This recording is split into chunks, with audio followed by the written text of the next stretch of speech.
kulan wacan daawadayaal halkan waa janalka Hubaal News qodobada wararka daawad doontaana waxaa kamid ah ra'iisul wasaare Roble oo macsalaameeyay golihiisa wasiirada xukuumadda xogo kala duwan oo laga helay dalka xiga ee uu Xasan Sheekh ku wajahan yahay kadib Imaaraadka Carabta Karaashna waxa uu aqbalay qodob xasaasi ah kadib wadahadaladii Saciidani iyo qaybta dambe warkeena oo aad ku daawad doontaan maxay tahay sababta diideysa in xildhibaanada lagu cadaadiyo kulamada baarlamaanka federaalka qodobada maqasheen waxay ahaayeen kuwii ugu waaweynaa warka janalka Hubaal News fadlan daawadaad nagu cusubtaan nagu soo biro kamid noqo saaxiibada hela wararkan ku baayna janalkan aragtidiina halka oo nagu reebo muuqaalkan si share gareeya laagtiina waa inoo dhiirigelin haatan ku soo dhawaada qodobadaas oo faahfaahsan ra'iisul wasaaraha xukuumadda xilgaarsiinta mudane Maxamed Xuseen Roble ayaa maanta shirkii ugu dambeeyay u qabtay xubnaha golaha wasiirada ee ka sii tagayaan shaqada kaas oo ahaa mid mahadnaq iyo ismacsalaameena kulankan oo ay ka soo qayb galeen dhammaan xubnaha golaha wasiirada ayaa sidoo kale dib loogu eegay olii uu qabsoomay xukuumadda muddadii ay shaqeynaysay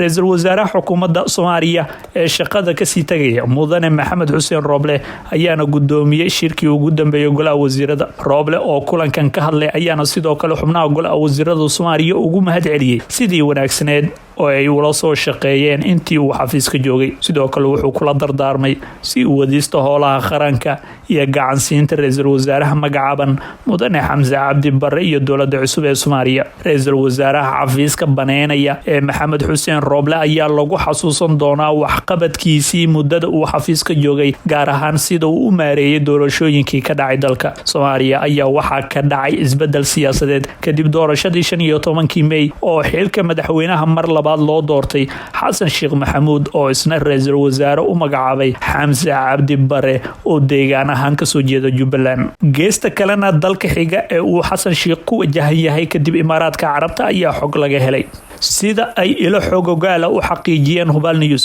madaxweyne Xasan Sheekh Maxamuud oo hadda booqasho ku jooga dalka isku taga Imaaraadka Carabta ayaa safarkiisa xiga ku tagi doona dalka Kenya wafdiga madaxweynaha ayaa safarka Abu Dhabi kadib waxa la sheegay inuu ka tagi doono Nairobi wuxuuna casuumaad ka helay madaxda dowladda Kenya socdaalka Xasan Sheekh ayaa ku aadan maalmaha soo socda ee dhamaadka toddobaadkan ama horaanta toddobaadka xiga madaxweynaha Soomaaliya wuxuu Nairobi kula kulmi doonaa dhigiisa Kenya Uhuru Kenyatta waxaana la qorsheenayaa in kulamadooda ay meesha uga saaraan madmadow badan oo muddo ku soo jiray xiriirka labada dal Soomaaliya iyo Kenya hadda waxa ay haystaan fursad weyn oo ay uga gudbi karaan sooyaalka xiisado daba dheeraaday oo saameeyay shucuubta labada wadan labadan dal ee dhacageeska Afrika waxa si weyn iskugu milan danaha shacabkooda waxayna faa'iido weyn ka heli karaan iskaashi iyo is-aaminaad dhaxmarta sida ay qabaan khuburada ka faaloota arrimaha gobolka inta badan xiisadihii dhaxmaray Soomaaliya iyo Kenya waxay salka ku hayeen kiiskii go'aanka caalamiga ah ee laga qaatay ee badda dhacdada xuduudda labada dal la xiriirtay kaas oo hadda Kenya aysan u furneyn wada ay ku sii wado murankiisa Soomaaliya iyo Kenya waxay si weyn iskugu xumaadeen intii uu xukunka joogay madaxweynihii hore ee Soomaaliya Maxamed Cabdullaahi Farmaajo balse madaxweynaha Kenya Uhuru Kenyatta ayaa Muqdisho uga qayb galay caleemasaarkii madaxweyne Xasan Sheekh Maxamuud taas oo muujinaysa in Kenya ay diyaar u tahay wanaajinta xiriirkeeda Soomaaliya halka dawladda oo nagala socotaan waa Hubaal News Karaashna waxa uu aqbalay qodob xasaasi ah kadib wadahadaladii Saciidani madaxweynaha dowlad goboleedka Puntland Saciid Cabdullaahi Dani iyo madaxweyne ku-xigeenka Axmed Cilmi Cismaan Karaash ayaana kulan gaar ah oo ay ku yeesheen xarunta madaxtooyada caasimadda Garowe waxay uga hadleen madmadowga ka dhex jira labada dhinac kulankan oo ahaa mid albaabada u xiran yihiin ayaa looga hadlay xalinta khilaafka dib uga dhex qarxay labadan mas'uul kaas oo saameyn ku yeeshay hay'adaha dowladda Puntland Saciidani ayaana sida warar ku sheegayaan bilowgii kulankan ka sheegay in labadoodu isku doon saaran yihiin isla markaasna ay mas'uuliyadeeda wadaagaan wixii ka khaldama dowladda madaxweynuhu wuxuu codsaday in khilaafkooda ay si hoos u xalistaan isagoo xusay inuu markasta diyaar u yahay xalka si looga gudbo ismari waaga taagan madaxweyne ku-xigeenka Puntland Karash ayaana sida la xaqiijiyay dhankiisa aqbalay codsiga madaxweynaha ku aadan in khilaafkooda ay iyagu xalistaan waxaana markaas loo gudbay wadahadal garnaqsi ah warar lagu kalsoon yahay ayaana sheegaya in qodobka ugu muhiimsan ee laga hadlay uu ahaa sida laga yeelayo saddexdii wasiir ee xilka qaadista uu ku sameeyay Axmed Karaash. wadahadal dheer kadib waxaa lagu heshiiyey in xilka qaadistii saddexda wasiir uu ka noqdo madaxweyne ku-xigeenka loona daayay xilalkooda. kadib markii qodobkaas laga heshiiyey ayaa loo balamay kulan kale oo ku saabsan arinta agaasimayaashii uu xilka qaadista ku sameeyey madaxweyne ku-xigeenka. kulanka dambe ayaana sidoo kale la filayaa inay ka qayb noqdaan arrimo kala duwan oo loo fulin doono Axmed Karaash. waa hagaagi daawadayaal imikana waxaanu eegaynaa maxay tahay sababta diidaysa in xildhibaanada lagu cadaadiyo kulamada baarlamaanka federaalka.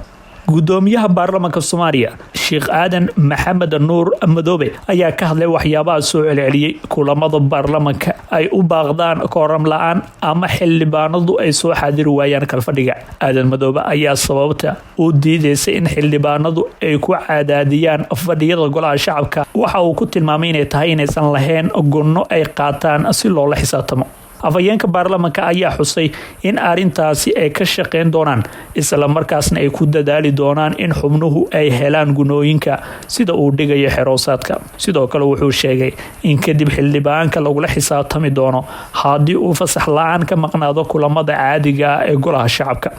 xildhibaanadu ma laha guno fadhi, guno gaadiid iyo caafimaad oo xeer hoosaadka ugu qoran baarlamaanka cusub. waanu ka wada hadalnay in la dadaalo inta la awoodo si loo helo inkastoo uu wadanku u yahay dal dhaqaalihiisa iska burburay balse waa laga maarmaan in la helo si shaqadoodu u gutaan xildhibaanada ayuu yiri Aadan Madoobe. waxaa kaloo intaasi uu ku daray gudoomiyuhu sida mushaarka caadiga loo helo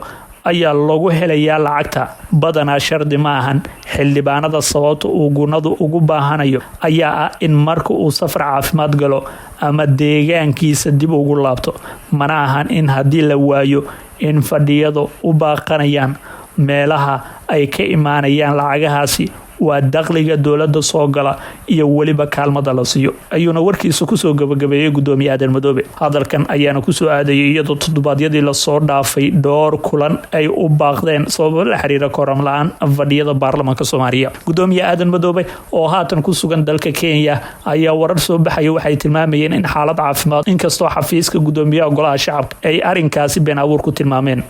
waxaana haatan isha lagu hayaa soo noqoshada Aadan Madoobe iyo kalfadhiga baarlamaanka ugu horeeyo oo la filayo in la horgeeyo ra'iisul wasaare Xamza si uu codka kalsoonida u helo isla markaasna uu soo dhiso golo wasiiro si wax looga qabto isbedelada ka jira gudaha dalka Soomaaliya.